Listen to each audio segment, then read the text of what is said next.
my friends who were section hiking with us from Killington to Hanover have officially headed home. We had a really good time with them, and it was really fun to share the trail with them. And I'm climbing again, which is why I'm breathing hard. I don't know why I always take these when I'm climbing. But anyways, we made it to Hanover and crossed the Vermont-New Hampshire line. Hanover was a really cute town, and I loved it. Lou's, the bakery, sorry, there's mosquitoes, had Mile High Pie, and that was just absolutely amazing. And the bookstore, we loved the bookstore.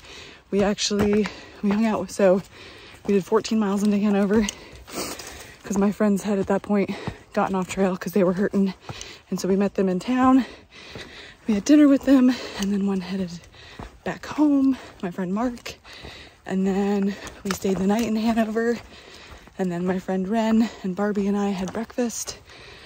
And then Barbie and I basically decided that we were tired and that we weren't leaving.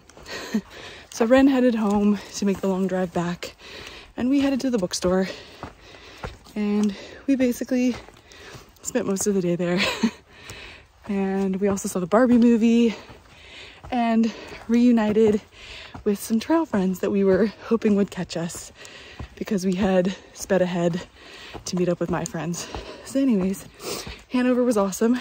We are now back on the trail and headed towards the Whites. I am terrified.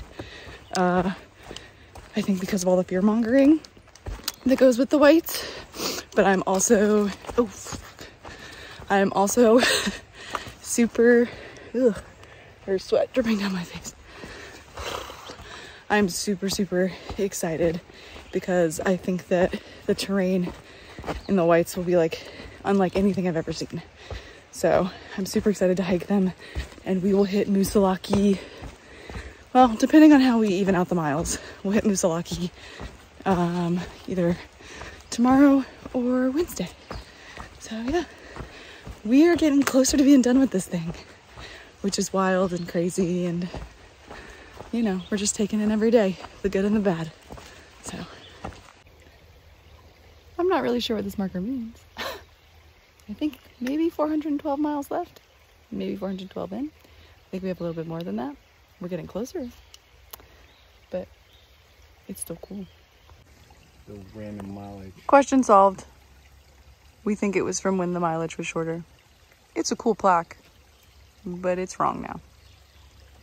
It is week 23 on the Appalachian Trail, and we are officially in New Hampshire. At the end of the last week, we crossed the state lines, and we were now headed into one of the hardest sections of trail, and our second to last state of the trail. New Hampshire was starting out on an absolutely beautiful note, and the Dartmouth Appalachian Trail Club did a beautiful job of maintaining the trail. It was so clean and so well marked, and we were so grateful for that as we climbed straight up rocks. It was wild how even in the beginning of New Hampshire, it was much rockier than the other parts of the trail had been. And I don't mean rocky like Pennsylvania. I mean like you're climbing up slabs of rock. But then you got to see beautiful views like this, which was also completely unlike Pennsylvania. If I'm being honest, I couldn't believe that we were already in New Hampshire and that we only had 2 states left. But I was also really nervous about being in New Hampshire because everything I had heard is that it was one of the hardest states on the Appalachian Trail. That had yet to be seen, but so far it definitely wasn't proving to be easy. Rocks, rocks, rocks, rock. There's a tiny, tiny little tower right there.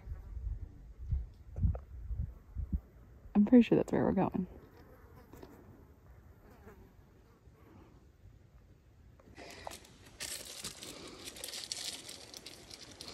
I love slick rock and rebar. First off, that trapdoor is sketchy as fuck. And the climb up here was getting us ready for the Whites. But the view, Chef's kiss.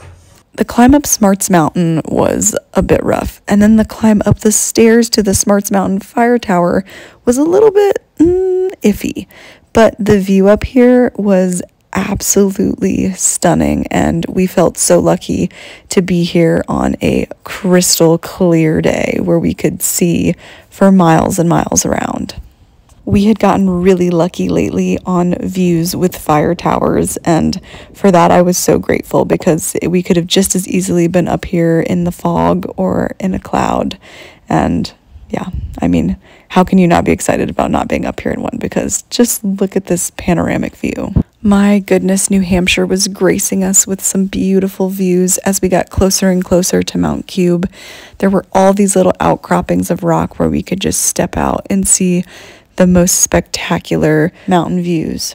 Although I was nervous for the upcoming hike of the White Mountains, I kept reminding myself that I had made it this far, and I didn't make it this far for nothing. So we were gonna go into the Whites with our heads held high and as strong as we could be. We then made it to the summit of Mount Cube, which is the last mountain before you go into the White Mountains and before Mount Moosilauke. Climbing up Mount Cube once again reminded us that we were now in a different section of trail, and my legs also proved that, because they were dirtier than they had ever been. They were almost dirty all the way up to my knee, but the view from Mount Cube was absolutely beautiful. The 0.3 side trail to the other views. Yeah. You want to do it? I love that even all the way in New Hampshire, Barbie is still asking me if I want to take the side trails to other views, because the answer is always yes. And I mean, look at this view. It was totally worth the little 0.3 side trip. And also along the trail out there, there was some beautiful little moss that I absolutely loved. And then we had made it to Warren, New Hampshire. We were stopping at the Hikers Welcome Hostel for the night because our friends, the BFs, would be here, and because we wanted to start Mount Moosilauke on a fresh new day. It shouldn't have surprised me anymore, but it was still fascinating that sometimes the only things that you could resupply at were small town gas station grocery stores, and some of them were pretty impressive with some awesome stuff. I did get some delicious chocolate milk from this one.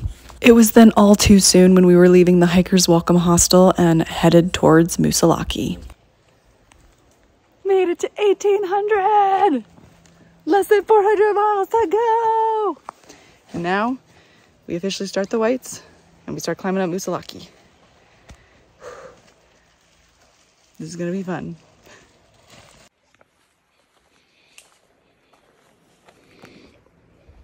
$1,800 miles on my little feet. It's another one.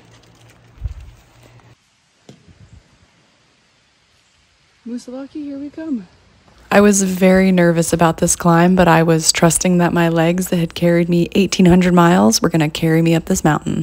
The climb up Moosilauke was steep and tough, but I loved the green, mossy forest vibes that this entire climb gave. The bottom of Moosilauke just seemed cloudy, but as we rose higher and higher up the trail, it got foggy and damp, and it soon felt like we were walking through a cloud.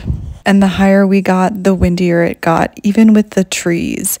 So once we even got higher to the alpine zone, the wind was very cold combined with the dampness. As we got closer and closer to the top, I was feeling really good about this climb. Even though the weather wasn't ideal, I felt really strong climbing up Moosilauke. And I do have to admit, as much as I didn't like the dampness or the coldness, the fog did give kind of a magical effect to climbing up this iconic mountain. Though I can't say I didn't wish it was clearer weather so that we would have a view. It's a beautiful day to be summiting Moosilauke. We tried to wait for good weather, but you know, you can only do so much. Once we were out of the trees, it was even windier and foggier than it had been before. But we had made it to the summit. We made it! This weather is bullshit! It was supposed to be nicer today, but we made it. And now we're getting the fuck off this mountain and down under tree line.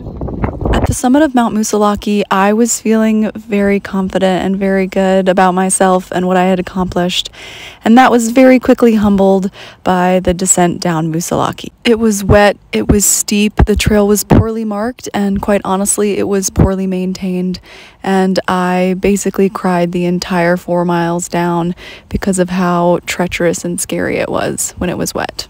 By the time we got to the bottom, it was full-on pouring, and we hid out in a porta potty for a little bit with our friends, the BFs. Together, we decided that we would go into town for the night and recuperate and head back out again in the morning. The next day, the weather was just as phenomenal as it had been the day before, and by that, I mean it was terrible, and we climbed South Kinsman, which was a very sketchy climb up when it was wet, as you can see by my dirty legs. I was using my legs as leverage to climb up the slick rock. The next evening we got off again because we were just miserable, or more so me, and we stayed at the Old Colony Ski Clubs with the BFs.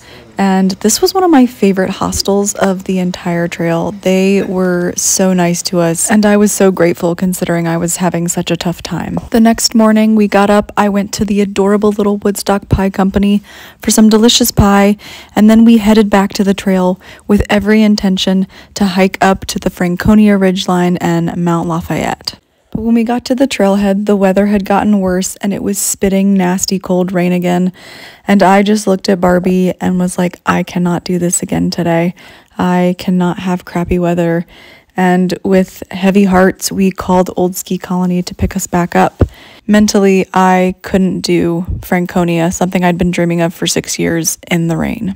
I couldn't bear another absolutely miserable day in the whites. After feeling sorry for myself and crying a little bit, and feeling so guilty that our friends were now ahead of us, Barbie and I spent the day enjoying Lincoln, New Hampshire and Woodstock, New Hampshire, and this ice cream that was a maple creamy and raspberry ice cream was one of my favorite treats of the trail and definitely made my day better. The next day, we got to enjoy the Franconia Ridgeline in all of its glory. I was very happy with my decision to wait one more day for clearer weather. Although I will say that I didn't realize it at the time, of course, but my decision would make it so that we would not see the BFs for the entire rest of the trail. And knowing this now, I don't know what I would have done. Skipping ahead a little bit before I get back to Franconia, we spent a lot of the rest of the trail trying to catch our friends, and it just never happened. It's funny how just being one day behind people, you might not ever see them again. But back on Franconia, I was absolutely ecstatic to see this place on a clear day. I was almost in tears. It's been in rain and fog, and the whites have been horrible. And honestly, I almost quit. But I've been dreaming of this view for 6 years. And the sun came out today. I could cry. The sun came out. And I can see Franconia. For years, I'd been watching other thru hikers' YouTube videos and Instagram adventures and getting to this iconic spot. And ever since seeing those, I had been dreaming of my own walk across this iconic mountain. And I just couldn't believe that we were up here and that we could see these absolutely phenomenal views. I was awestruck, I was amazed, and every other single bad moment that I had had in the whites, this made up for it. This view, I was stunned and speechless. I will say though, it was still super freaking windy up here, and we couldn't hear each other, and the wind was whipping so loud that you couldn't really even hear yourself think. But again, the views were worth it. And I had to take my time going across this mountain, and so I definitely didn't move very fast as we wandered along the ridgeline. And besides the fact that I was just savoring this walk and the amazing views, it's true what they say about the whites and that your mileage is basically cut in half.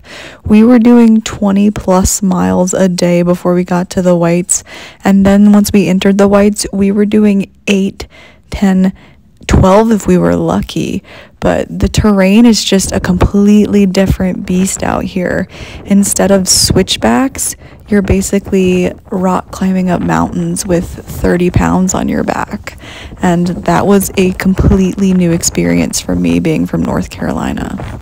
And I knew everyone said that the whites were going to be hard, but I did not realize the extent that you were completely changing how hiking, in my mind, worked being from the South.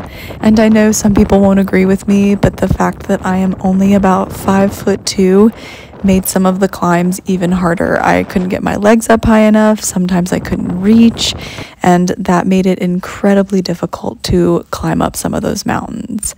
I will say, however, Mount Lafayette and the Franconia Ridgeline was my favorite section so far, and it wasn't quite as bad. After we had successfully walked across the Franconia Ridgeline, our last climb up the day was up Mount Garfield, where we could also see the Franconia Ridgeline in the distance. And for the night, we made it to the Garfield shelter. Week 23 on the Appalachian Trail was my hardest week yet. I almost quit, but I'm glad I didn't.